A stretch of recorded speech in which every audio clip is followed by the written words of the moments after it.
never thought I'd be the kind of person to tell a story like this. But sometimes, life doesn't ask before it changes you. It just happens, quietly, relentlessly, until you find yourself standing at the edge of choices you never imagined making. I'd been with my boyfriend for years. From the start, it felt different. He wasn't loud or charming in the usual way. He had this quiet intensity, this watchful calm that made me feel seen in ways no one ever had. He used to say I had a kind of presence, something magnetic.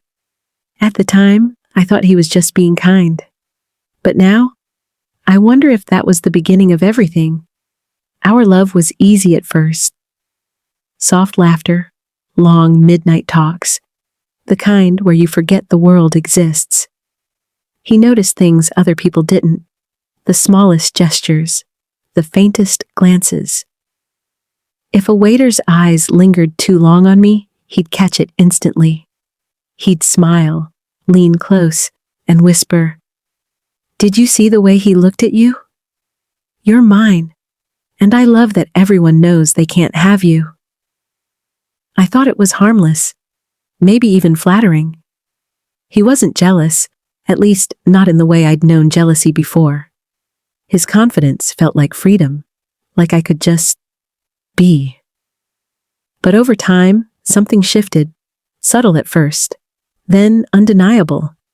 He began to encourage it, the attention, suggesting dresses that drew eyes, complimenting how others looked at me.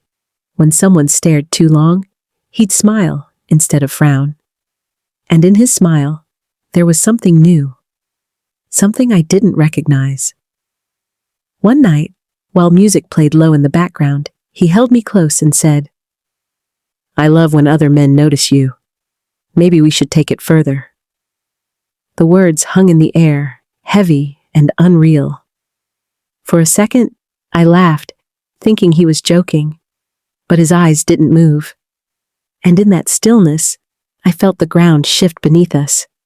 I couldn't stop thinking about it after. Was it curiosity? A test? A fantasy? Whatever it was, it began to shape us. Slowly, invisibly. He started giving little nudges. A suggestion here, a comment there. "Smile a bit longer," he'd say. "You have no idea what it does to people." I told myself it was harmless, just confidence, just play. But part of me knew it wasn't. One evening, at a crowded bar, a man started talking to me. Before I could step away, my boyfriend leaned in and whispered, "It's okay, I like this." I froze. His voice was calm, almost tender, and that calmness scared me more than anger ever could. So I stayed. I let the conversation continue. I felt the stranger's gaze, his laughter, his subtle flirtation. And behind it all, I could feel my boyfriend's eyes on me, watching, waiting, approving. It felt like crossing a line that didn't exist until that very moment. My heart raced, not just with guilt, but something else, something darker. That night, I told myself it didn't mean anything, but deep down, I knew a door had opened. And once opened, some doors never closed the same way again. From that night on, the air between us changed. He became more daring, his suggestions more deliberate.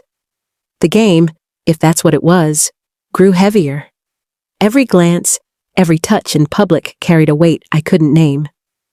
And then came the night that changed everything. We were out together when another man struck up a conversation with me. His compliments grew bolder. I wanted to pull back, but then I saw that same subtle nod from my boyfriend. A quiet permission. So I stayed. And in that moment, something inside me fractured. It wasn't loud or dramatic, just a silent realization. I had crossed into a space I didn't know how to leave. When it ended, I looked at him, searching for disappointment. But instead, I saw calm, satisfaction, like he'd finally seen what he was waiting for. He pulled me close, whispered, I love you. And the words felt different now, heavier, colder. After that night, nothing looked changed from the outside. Same routines, same laughter, but underneath it all, something vital had shifted. He seemed lighter, happier, and I couldn't breathe. Late at night, I'd lie beside him, the silence between us louder than ever. I replayed everything, wondering what we'd become. Was it love? Or just control wearing the mask of devotion? He saw no betrayal in what happened, but I did. And that difference became a quiet distance neither of us could bridge. Sometimes I wonder if it was all just his fantasy, something that demanded a piece of my soul in return. And maybe the worst part is, I gave it to him. That night didn't just change us, it changed me. And now, no matter how much time passes, I'll never see love, trust, or myself the same way again. Maybe love isn't about how close you hold someone, but how far you're willing to let them take you before you finally break. And I still don't know if I already have.